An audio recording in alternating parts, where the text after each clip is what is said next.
소망입니다. 예수님만 소망입니다. 오늘 말씀은 예수 그 이름이라는 제목으로 말씀을 전합니다. 오늘 본문 말씀을 보면 아주 흥미롭고 기이한 역설로 시작되고 있음을 보게 됩니다. 그것이 무엇이냐면 착한 일 때문에 시비가 일어난 거예요.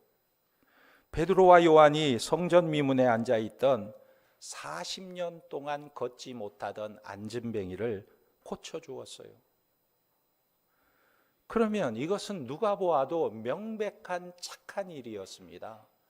아주 칭찬받을 일이었어요. 기뻐하고 축하해야 할 일입니다. 그런데 이 작은 일 때문에, 이 착한 일 때문에 시비가 일어난 것입니다. 왜 착한 일을 했는데 시비가 일어났을까요? 오늘 본문 2절에 보면 예수 안에 죽은 자의 부활이 있다고 백성을 가르치고 전함을 싫어하여, 저들은 부활이 있음을 전하는 것을 매우 싫어했다는 것입니다. 여기 쓰인 원어의 뉘앙스를 보면요, 그냥 싫어하다, 기분 나쁘다 정도가 아니에요. 심히 경노하고 마음이 상해서 불안하고 분노하고 이를 갈았다, 이런 뜻입니다. 생각해 보세요. 안진뱅이가 고침을 받고 사람들이 기뻐서 몰려왔습니다. 그것이 전부예요. 그런데 왜 당대의 엘리트들은 이토록 지나친 반응을 보이고 있을까? 왜 분노했을까? 오늘 본문에 등장하는 사람들의 면면을 살펴보면 그 이유를 정확하게 알 수가 있습니다. 오늘 이 사도들을 둘러싸고 있는 사람들은 제사장 가문과 사두개인이었습니다. 이 사두개인은 당시에 헬라 문화를 추종하던 일종의 진보파였어요. 그들은 정치적이고 세속적이었습니다. 신학적으로는 육체의 부활이나 영혼의 존재를 믿지 않는 진보주의자들이었습니다. 또한 5절과 6절에 등장하는 대제사장 안나스와 가야바, 요한을 보세요. 이 안나스는 9년 동안 대제사장직을 지냈습니다. 그 직분을 사위인 가야바에게 물려주고 18년 동안 직책을 유지하게 했습니다. 그리고 그 후에는 외손자인 요한에게 또 물려주었어요. 그러니까 이 세 사람이 동시대에 살면서 족벌 체계를 유지하고 사법부와 국회의 요직을 장악하고 있었던 것입니다. 이들의 최고의 관심사가 과연 무엇이었을까요? 저들의 관심사가 영혼 구원이었을까요? 진리에 관심이 있었을까요? 이들의 관심은 오직 자신들의 권력과 체면과 명예, 그리고 기득권을 유지하는 데 관심이 쏠려 있었던 것입니다. 그런데 갈릴리 총구섭 출신의 배움도 없는, 학문이 없는 일자무식한 어부 베드로가 와서 자신들이 부인하는 예수의 부활을 전하면서 사람들을 5,000명이나 모으고 있으니 그들의 신학적, 정치적 입지가 뿌리채 흔들리고 있었던 것입니다.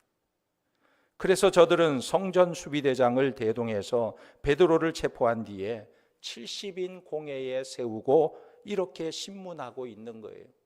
뭐라고 신문하고 있냐면 7절에 너희가 무슨 권세와 누구의 이름으로 이 일을 행하였느냐 그랬어요.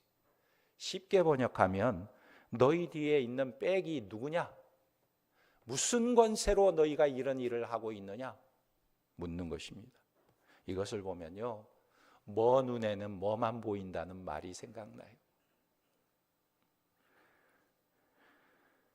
자기들이 평생 명예와 권세와 족벌 체제만 쫓아왔던 저들의 눈에는 이 영적인 기적조차도 어떤 정치적인 배후가 있느냐, 어떤 빽이 뒤에 있느냐, 이것을 묻고 있는 것입니다. 여러분, 이런 모습은 우리와 무관하지는 않습니까? 우리도 끊임없이 스스로 묻고 세상으로부터 질문을 받습니다. 너희들의 빽은 도대체 무엇이냐? 내 인생을 지탱해 주는 이름은 무엇이냐? 어떤 사람은 자신이 나온 명문대 이름표를 자신의 백으로 삼기도 합니다. 또 어떤 사람은 은행 잔고를, 어떤 사람은 권력이나 직업을 백으로 삼고 살아가기도 합니다. 심지어 교회 안에 있으면서도 우리는 이런 우상에 빠질 때가 너무나 많아요. 5만 번 기도의 응답을 받은 것으로 유명한 조지 뮬러 목사님은 고아원을 운영하면서도 한 번도 사람을 찾아가서 도와달라는 요청을 하지 않았다고 그래요. 늘 부족할 때마다 하나님 앞에 엎드려 하나님의 도우심을 구했다고 합니다. 그런데 이 뮬러 목사님이 고아원을 운영할 때 당시에 가장 큰 후원자였던 사람 중에 한 명이 거액을 기부했는데 이 거액 기부자가 세상을 떠났다는 거예요. 갑자기 돌아가시자 주변 사람들이 술렁이기 시작했습니다. 이제 저 고아원 운영이 불가능할 것이라면서 독려하기 시작했어요. 뮬러 목사님은 그 소식을 듣고 하나님 앞에 무릎을 꿇었다고 합니다. 그는 일기장에 이렇게 기록했습니다. 나의 눈은 후원자의 손을 바라본 것이 아니라 그를 보내신 하나님의 손을 바라보고 있었다. 공급자가 바뀌었을 뿐 원천은 바뀌지 않았다. 그 이후 뮬러는 사람들의 도움을 구걸하지 않는다는 원칙을 더 철저히 지키고 고아원을 운영해 나갔던 것입니다. 그러자요, 이 후원자가 살아있을 때보다 그 거액의 후원자가 죽은 이후에 이 고아원이 더 풍성하게 모든 것들이 채워지게 되었다는 것입니다. 우리가 겉으로는 하나님을 의지한다고 하면서 실제로는 인간의 재력과 능력을 교회의 백으로 삼고 있다면 그것은 이미 그리스도의 교회가 아닌 것입니다. 그렇다면 저들은 왜 진정한 백이신 하나님을 바라보지 못하고 세상의 권력과 이름에 매달리고 있을까요? 성경은 그 이유에 대해서 인간의 마음속의 깊은 어둠에 대해서 말하고 있는 것입니다. 철저한 죄성의 문제라고 진단하고 있는 거예요. 요한복음 1장에 보면 빛이 어두움에 비침에 어둠이 깨닫지 못하더라 선언하고 있습니다. 여러분, 밤중에 갑자기 정전이 되면 어때요? 주변이 칠흑같이 어두워지잖아요. 정전이 되면 깜깜해지는 것입니다. 그러다가 불이 들어오면, 전기가 들어오면 다시 환해지는 것을 우리는 경험하게 됩니다. 이것이 정상이에요.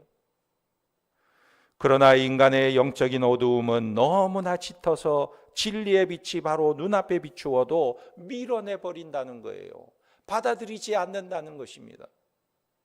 어떤 분이 중병에 걸려 쓰러졌습니다. 가망이 없는 상태였어요.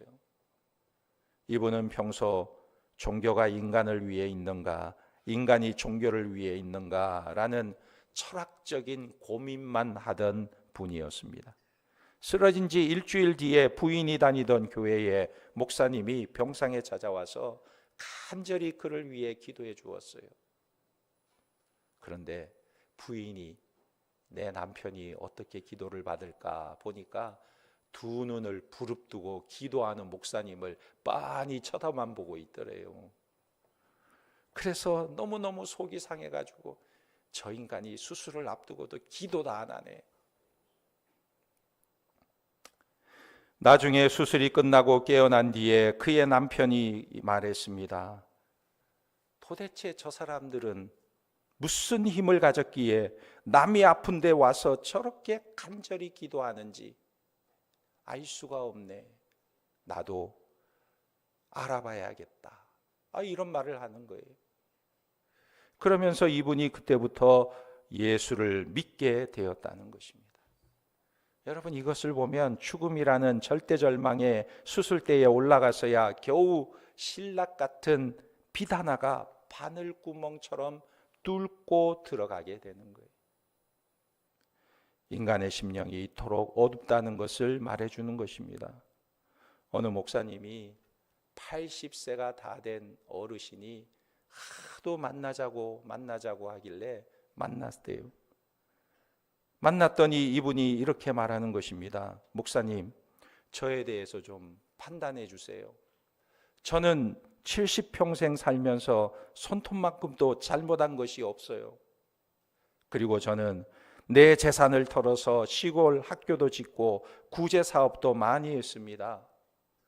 만약에 하나님이 살아계신다면, 만약에 천국이 있다면 나 같은 사람은 아주 쉽게 들어갈 수 있지 않을까요? 물었다고 해요. 어안이 벙벙해진 목사님이 한참 뒤에 이렇게 대답했다고 합니다. 선생님, 사람들의 기준에서는 선생님은 손톱만큼도 잘못한 일이 없이 훌륭한 삶을 사신 것이 맞습니다.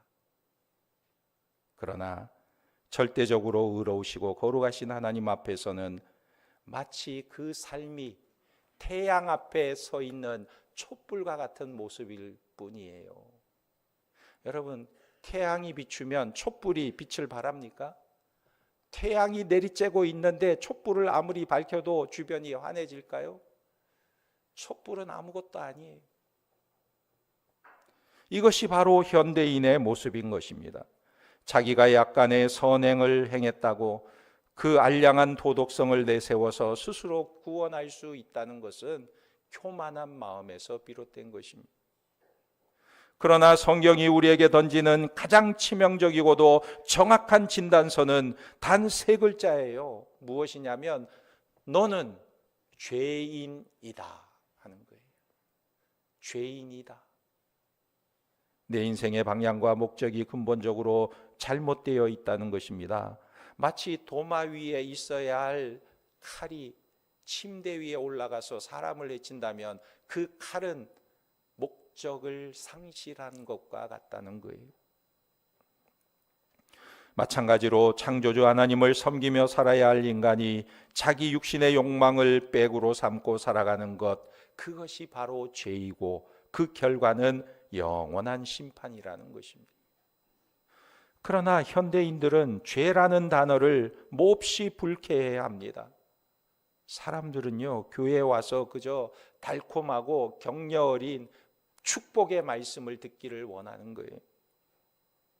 빌리 그레암 목사님이 한 번은 어떤 성도가 찾아와서 이런 요구를 했다고 합니다. 목사님, 설교 시간에 제발 죄라는 단어를 쓰지 말고 좀 순화해서 말씀 좀 하세요. 이렇게 말하는 것입니다. 사람들이 너무너무 부담스러워 한다는 거예요. 그래서 목사님이 물었습니다. 뭐라고 말하면 될까요? 그러자 이 성도가 죄라는 단어 대신 잘못, 실수 혹은 그릇된 판단, 이렇게 순화해서 이야기하면 안 될까요? 그랬어요. 그러자 빌리 그레암 목사님이 독약이라고 쓰여 있는 병을 하나 이렇게 보여주면서, 성도님, 이 독약이라고 쓰여 있는 병을, 독약이라는 말이 너무 강하니까 지워버리고 여기다가 진통제라고 쓰면 어떨까요? 그랬더니 깜짝 놀라면서 그건 아니지요. 그건 아니지요. 이 병이 분명히 독약인데 사람들이 싫어한다고 해서 진통제라고 바꿔놓을 수 있을까요? 결코 그럴 수 없는 거예요. 독약은 독약인 것입니다. 이걸 먹으면 죽을 수밖에 없기 때문에 아주 강렬하게 경고의 문구를 만들어 놔야 된다는 거예요. 만약에 내 위가 허른 것이 아니라 위암이라고 한다면 소화제 가지고 견뎌낼 수 있을까요? 메스에 칼을 들지 않으면 살 수가 없는 것입니다. 살 가능성이 20%밖에 안 된다면 청천벽력 같은 선고를 받아야만 비로소 내 인생을 어떻게 돌이킬 것인가를 대책을 세울 수가 있는 것입니다. 그러므로 진정한 치유는 내 영혼이 스스로 구원할 수 없는 짙은 어둠 속에 있다는 사실, 내가 철저히 죄인이라는 것을 인식하는 데서부터 비롯되는 것입니다. 미국 시카고의 빌리 선데이 목사님은 죄에 대한 설교를 연쇄적으로 했다고 합니다. 왜냐하면 당시에 시카고가 너무나 부패한 정치인, 알코올 중독자들, 마약 중독자들, 도박하는 자들, 그리고 그 당시에 악명 높은 갱단, 마피아들이 판을 치고 있었던 도시였어요. 그래서 그들을 향하여 회개하지 않으면 지옥 간다, 아주 강도 높은 설교를 했습니다. 그런데 이 목사님의 설교에 불만을 품은 자가 청중석에 앉아 있다가 목사님이 죄에 대한 말을 꺼내자마자 권총을 빼어 들어서 쏜 거예요. 강대상을 향하여 총을 쏜 것입니다. 어떻게 되었을까요? 그 다음부터 목사님 죄에 대한 설교를 멈췄을까요? 그 다음 주에 강대상 위에다가 방탄유리를 세웠다고 합니다. 우리 코로나 때 교회들마다 침 튀기지 말라고 아크릴판을 세워가지고 설교했듯이 방탄유리를 세웠대요. 무엇을 말합니까? 나는 계속 죄에 대한 설교를 하겠다는 거예요. 총을 쏘아도 죄에 대한 설교를 하겠다는 거예요. 그런데 놀라운 것은 이 목사님이 죄에 대한 설교를 멈추지 않았지만 그 교회는 날이 갈수록 사람들이 몰려오는 교회가 되었다 그래요. 교인들이 무서워서, 총 쏘는 게 무서워서 흩어지고 도망간 게 아니고 오히려 더 많은 사람들이 그 교회로 몰려오게 되었다는 것입니다. 무엇을 말하고 있습니까? 영혼 깊은 곳에 병이 든 인간은 결국 자신을 찢고 고쳐줄 진리의 메스를 갈망하고 있다는 것입니다. 그러므로 복음은 아름다운 배타성을 가지고 있는 것입니다. 자신이 철저한 죄인이고 세상의 권력과 돈과 빽이 죽음 앞에서는 휴지 조각에 불과하다는 사실을 깨달은 사람에게 오늘 성경은 세상이 줄 수 없는 유일한 소망의 이름을 제시하고 있는 거예요. 그 이름이 무엇입니까? 12절에 다른 이로서는 구원을 받을 수 없나니 천하 사람 중에 구원받을 만한 다른 이름을 우리에게 주신 일이 없음이라 하였더라. 할렐루야. 다른 이름으로는 구원을 얻을 수 없나니, 다른 이름으로는 구원을 받을 수 없다는 거예요. 천하 인간의 구원받을 만한 다른 이름을 우리에게 주신 일이 없다 그랬어요. 그런데 오늘날 이 시대는 점점 다원화가 되어가고 있어요. 포스트 모더니즘 시대로 변화되어 가고 있어요. 어떻게 예수의 이름에만 구원이 있느냐? 우리도 종교가 있고 우리가 믿는 신이 있는데 우리에게도 다 구원이 있지, 왜 어떻게 예수의 이름에만 구원이 있다고 말하느냐? 세상은 분노하고 있습니다. 왜 기독교만 옳다고 하느냐?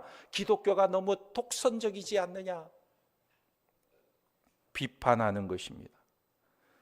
다른 종교에도 배울 점이 있고 구원으로 가는 길은 여러 갈래길이 있지만 정상에 오르면 되지 않느냐? 여러분, 도봉산 올라가는 길이 몇 가지가 있을까요? 많이 있죠. 예. 의정부에서도 올라갈 수 있고 송추에서도 올라갈 수 있고, 그죠? 은평구에서도 올라갈 수 있고 올라갈 수 있어요. 정상에 오르면 되지 않느냐 말하는 것입니다.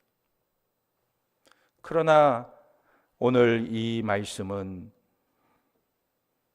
철학적인 취향의 문제가 아니에요. 그렇게 신사적이고 지성적으로 말할 문제가 아닌 것입니다. 이것은 사느냐 죽느냐 생존의 문제가 달려 있는 것입니다. 삶과 죽음의 절벽 아래에 있는 사람에게 그 절벽길에서 빨리 빠져나오라고 하지 않고 이쪽 길도 좋고 저쪽 길도 좋으니까 원하는 길로 가보시오, 이렇게 말할 수 있습니까? 이것은 결코 관용이 아닌 것입니다. 방관이고 끔찍한 거짓말인 것입니다. 그러므로 타협할 수 없는 진리는 필연적으로 독선일 수밖에 없는 거예요. 무엇보다도 예수 그리스도의 이 배타성은 교만함에서 나온 배타성이 아닙니다. 자신의 목숨을 십자가에 내어 던져 우리를 살려내신 사랑의 독선인 거예요. 하나님이 우리를 얼마나 사랑하셨으면 자신이 인간의 몸을 입고 이 땅에 오셔서 인간을 위하여, 신이 인간을 위하여 십자가에 매달려 죽어주셨겠습니까? 그토록 인간을 사랑하시기 때문에 하나님께서 오직 구원 얻을 이름은 예수 그리스도밖에 없다는 거예요. 남편이 사랑하는 아내에게 나는 당신을 내 목숨보다 사랑합니다. 그러니 당신도 나만을 사랑하세요. 이렇게 요구하는 것이 불합리합니까? 이렇게 요구하는 것이 문제예요? 이것은 비난할 수 없고 이기적이라고 말할 수 없는 것입니다.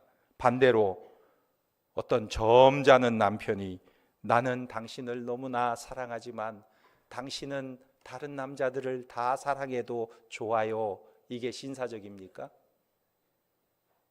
이게 신사적이에요? 진짜 사랑이 아닌 것입니다. 거룩하신 하나님의 심판대 앞에 섰을 때 죄 없이 우리를 대신해 그 무서운 형벌을 대신받은 분은 천하 인간의 오직 예수 그리스도 한 분밖에 없음을 믿으시기 바랍니다. 예수님만이 유일한 구원자예요. 이 세상은 어느 신이 인간을 위하여 자기 목숨을 내어 주었습니까? 세상 어느 종교가 인간을 구원하기 위하여 자신을 희생했습니까? 아무 종교도 없어요. 오직 예수 그리스도만이 우리를 위하여 자신을 아낌없이 내어 주신 것입니다. 그러므로 예수님만이 하나님이 주신 유일한 길이요 참 권력이요 우리의 든든한 백이 되는 것입니다. 세상이 예수쟁이들은 배타적이라고 비난한다 할지라도 우리는 부끄러워할 필요가 없어요. 예수라는 이름은 우리를 살리기 위해 자기 생명을 내어주신 십자가의 사랑의 유일한 증거가 되기 때문인 것입니다.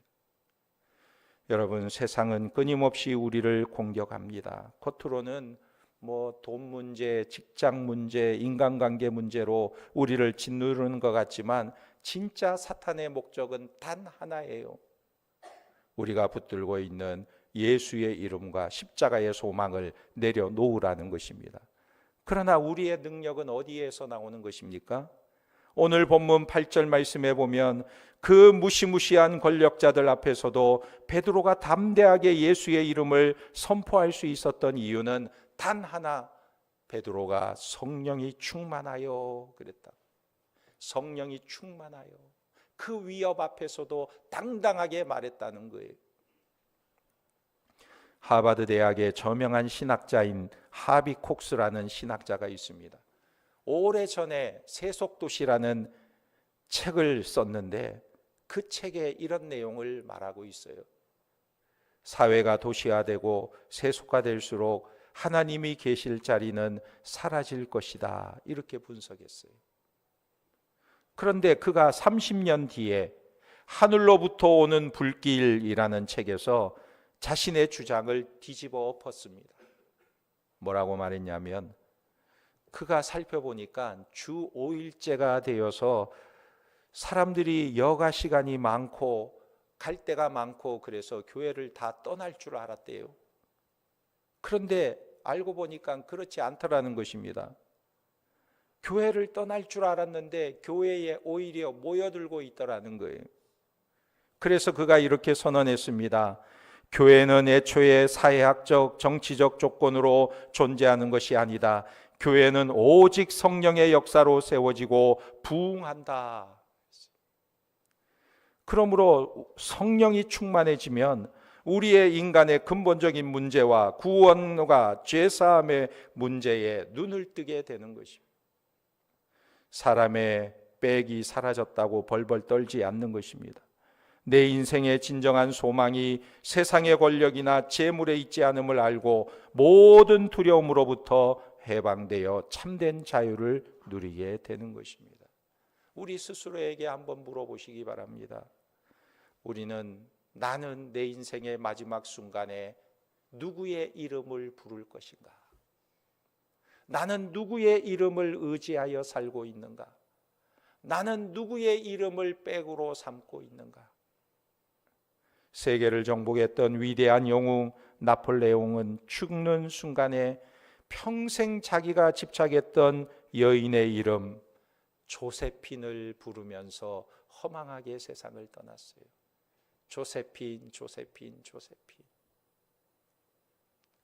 아무리 위대한 정복자라도 결국 자기 내면을 지배하던 그 허무한 우상의 이름을 부르면서 인생을 마감한 것입니다.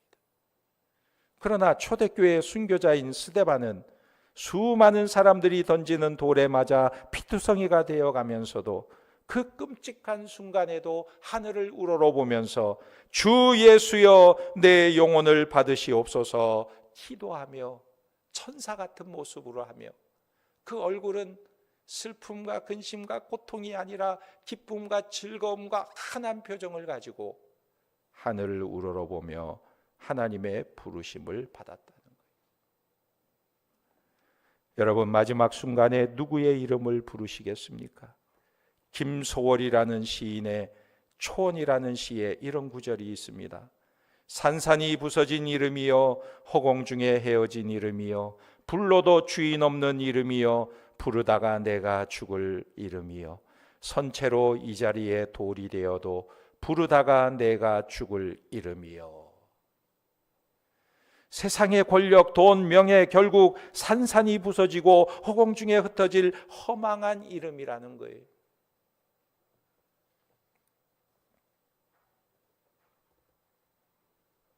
그 이름을 부르다가 우리가 절망하는 인생이 되지 않고 오직 우리를 심판에서 건져내어 영원한 생명을 주시는 예수의 이름을 붙들고 승리하는 하나님의 백성들이 되시기를 예수님의 이름으로 축원합니다. 아멘. 기도하겠습니다. 하나님 아버지 감사합니다. 우리의 인생의 유일한 구원자 영원한 소망이신 예수 그리스도 그 이름을 붙들고 승리하는 자들이 되게 하시고 우리의 심령 속에 성령의 충만함을 부어주셔서 어떤 고난과 위기가 닥쳐와도 예수 외에 다른 구원의 이름이 없다 담대히 외치는 주님의 증인이 될 수 있도록 역사하여 주시옵소서. 예수님의 이름으로 기도합니다. 아멘.